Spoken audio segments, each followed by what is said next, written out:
Hey, what's up, everybody? Welcome to Q&A, the show where I take your questions and answer them here in video format. A ton of questions to get into, so let's just jump into it. First question is from Rats95, who says this: looking at Judy and Elijah towards the future, do we get T. Higgins this offseason, regardless of free agency or not? Could we offer 25 plus million? Yes, the Browns could technically offer T. Higgins $25 million a year if they really, really wanted to. I don't think that's something that they're going to do. T. Higgins is somebody that you sign when you feel like you got all of the pieces, right? Like if you are Thanos and you got all of the Infinity Stones, T. Higgins is the last Infinity Stone that you get. You feel me? Right? Because before you get to T. Higgins, you need one, a quarterback, two, an offensive line, three, some solid wide receiver weapons and some tight ends. You already got that. Four, probably a solid running game. And then that last one right there is when you want to go over the top with wide receiver and just smother people with the amount of talent that you have there. But the Browns don't have the offensive line. They don't have the talent in the offensive, the young talent in the offensive line yet. They need a lot of work before they're ready to make a move like that would be so aggressively win now. Now, do I think they would go after a veteran quarterback? I mean, not a veteran quarterback, a veteran wide receiver? Yeah, I do think that's the case. But lower your expectations from the T. Higgins of the world. It's probably not going to be T. Higgins. It's probably going to be somebody you could pay less than 18 to $15 million to. Like, think about like a Christian Kirk or something like that. The Hardy says, if you guys look into the draft, depending on the position, who is the best fit for the Browns? I would say Will Campbell's probably up there. Abdul Carter is up there, just a guy that you could plug in on any side with the Jim Schwartz sim pressures that he likes to do, and somebody who you can have play some coverage convincingly while also pass rush next to him. He's not Micah Parsons. I think a lot of people are going to make that comparison because he wears the same number and he plays for Penn State. But he is somebody who's extremely versatile.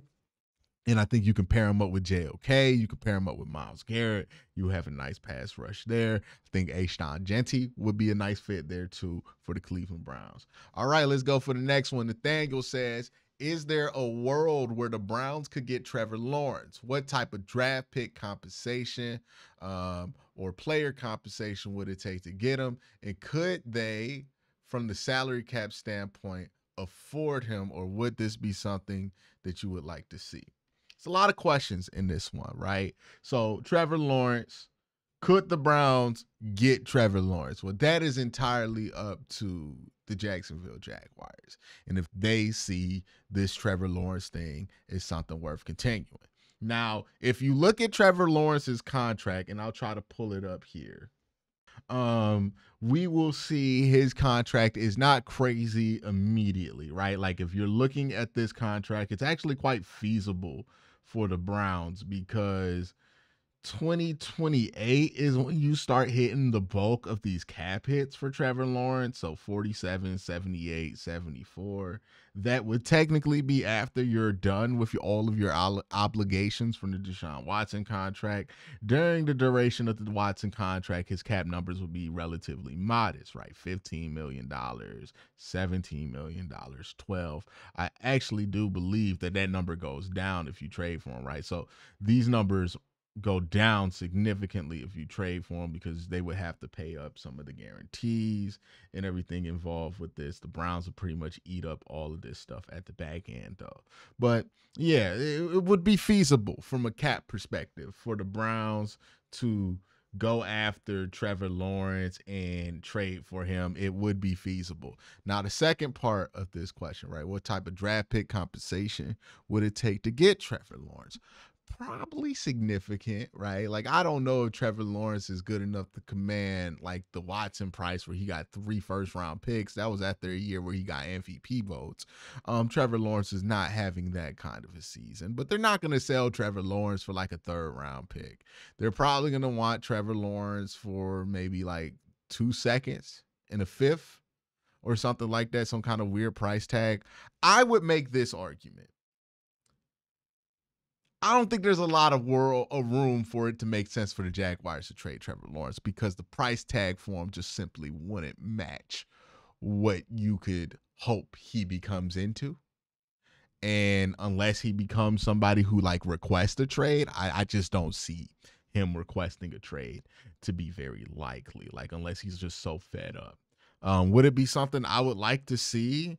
Me personally, I would rather the Browns commit to developing somebody they draft than going this route. Maybe this is the Watson fatigue talking, but I'm tired of the jump starts, right? Like we've been trying to jump start this thing for a very long time here in Cleveland to get a quick window off. And every time we try to jump start, the engine blows up in our face. I just want to do this the old fashioned way, draft the quarterback and develop that quarterback and hope that we have enough smart people in the building to make a good decision about quarterback now. You know, I know people bring up the Browns history before with quarterbacks is bad, but, you know, this is a different era for the Cleveland Browns. So maybe they have a better shot because they've had more consistency. They've had more games under their belt as the head coach and general manager of the Cleveland Browns to know what they really want going forward. And they have the stability there to develop a guy, which I think has been the main reason why the Browns haven't gotten a quarterback up to this point. But yeah, I'd rather just develop a guy. It might be this year, it might be next year, it might be 2027, but I don't want to do another long-term reclamation project. I just don't have the stomach for it right now, to be honest with you. The Master says, do you think Watson actually has a chance to start next year? A lot of major news outlets are saying it's very likely. I doubt it. Like, is there a place where Watson can start? Sure, right? Like, Watson's going to be on the roster, but that's not everything. If Watson starts a game next year, that doesn't mean that the Browns are treating him like the de facto starting quarterback. The fact that you've already heard that there's going to be a quarterback competition tells you exactly where the Browns are. Watson's going to have an opportunity to play again if he wants to, but he's not going to be anointed the starter. If he has to start, I think they will play him. But if he does not play well enough to be the starter, he will be on the bench. Right. I think what a lot of national outlets think is, hey, they go and follow the money. They go, Deshaun's worth a lot of money. And there's no way the Browns aren't going to start somebody who's being paid that much money. I think there's a chance that they do. So that's why I think there's this distance between where people nationally and locally are, because we kind of understand just how bad Watson was, where I don't think nationally they understand how bad his 2024 was yet, which is ironic because nationally they were so much lower on that 2023 season that I thought was actually like above average for Deshaun, well, not for Deshaun Watson, but above average, right, of the Mendoza line of quarterbacks. But like 2023, it's like they're not acting like it's the travesty that it was because like they're just not aware of it. Ramon Clark says, by the way, also everybody who is aware of like how bad his 2024 season has pretty much been like, nah, you can't play him again. But anyway, Ramon Clark says, what do you think has been done? Who's the most disappointing player? Some say Deshaun Watson, but I say Grant Delpit. Why Grant Delpit? That's a interesting, because I don't think Grant Delpit's been disappointing. He hasn't like broken expectations, but I don't think. That's a curious answer to me. I really don't know how to respond to that. Let me know why you think it's Grant Delpit in the comment section down below, Ramon, because like I have not even thought of Grant Delpit being one of the most disappointing players on this roster. I thought he's been relatively what you expect from Grant. Like maybe did you have like super high expectations for him coming into the season?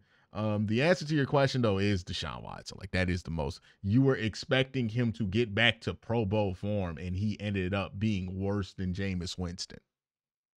Like, no disrespect to Jameis, but Jameis ain't never been first-team All-Pro. Like, we were thinking that he was going to get back, hopefully, to 2020 form, and he ended up significantly worse than the dude who backs him up. There's no other answer to that than Deshaun. Zeppelin says, we got to love. Given the love we have for Chubb, but knowing he won't be running back one for the next 2-3 years, I disagree with that premise. We don't know he's not going to be back to being running back one. Yeah, I'll get back to the rest of your question in a second, but I want to make this point. Derrick Henry after he had a ACL surgery, looked like it was cooked for Derrick Henry, right? And then you look at Derrick Henry this year, he's running as good as he's ever had. Same thing with Saquon. A lot of people thought Saquon was cooked the year after his ACL injury. But you look at Saquon now, he's running the best he's ever ran. One, offensive lines matter. The Browns' offensive line is not good this year. I think that's affecting Nick Chubb. And two, I think we were a little bit generous on how quickly Nick Chubb would be able to get back to full form. I think, though, you give him a full offseason of health, he'll come back next year looking like Nick Chubb. So I disagree with your premise here that he won't be the number one running back for this team in the next 2-3 years. That, to me, I just heavily disagree with. I think it's very possible Nick Chubb can be back to looking like Nick Chubb next year. Do the Browns look to find his replacement in the draft? Look to hold free agency or hold Chubb, hoping he can get back to his pre-injury form? I don't think the answers have to be that much in a vacuum. I think the Browns could draft a running back, but that's not like immediately replacing Nick Chubb. I think they're just adding to that running back rotation, right? The same way if the Browns drafted a wide receiver, they're not replacing Jerry Jeudy. They're adding to that wide receiver rotation. I think that's how I would look at the running back position. I think if they draft somebody, it's to be that 1-2 punch to Nick Chubb because they don't feel like it's going to be Jerome Ford. And that's why you would draft a running back. And then eventually you would hope, because Nick Chubb is getting up there in age, that Nick Chubb could pass the torch to that running back when that running back's ready for it, to be the number one guy and all of that. All right, we got DMJ656 who says, who do you think the Browns will look into or available vets to bring competition to the locker room at QB as reports suggest the plan is going forward? There are a lot of different routes that this can go, right? If the Browns go after somebody like Sam Darnold and they pay more than $10 million for Sam Darnold, they're starting Sam Darnold. If the Browns go after somebody like Kirk Cousins, they're starting Kirk Cousins. They might have a competition similar to how the Steelers had a competition with Justin Fields. But the dude that they spend the money on is going to be the starter, not Deshaun Watson, right? Now, if it's Jameis Winston that they bring back, then it's going to be a competition, right? If it's Jacoby Brissett, it's going to be a competition.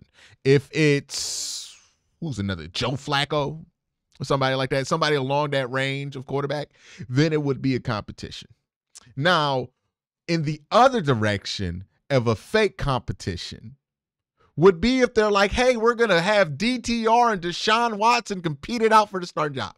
That is 100% a bullshit smokescreen and them trying to get away with just running it back with Deshaun. You feel me?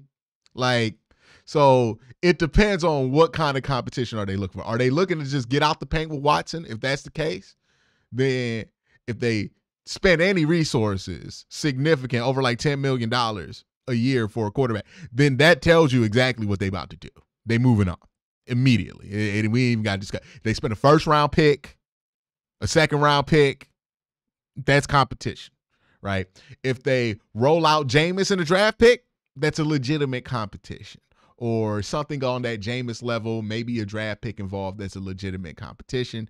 And then if you're looking for it to be a fake competition in favor of Watson, basically like a competition in name only, but it's really just there so Watson can win it, DTR or something like that, right? Or some rookie that they drafted in like the 4th round or 3rd round or something like that would be the competition.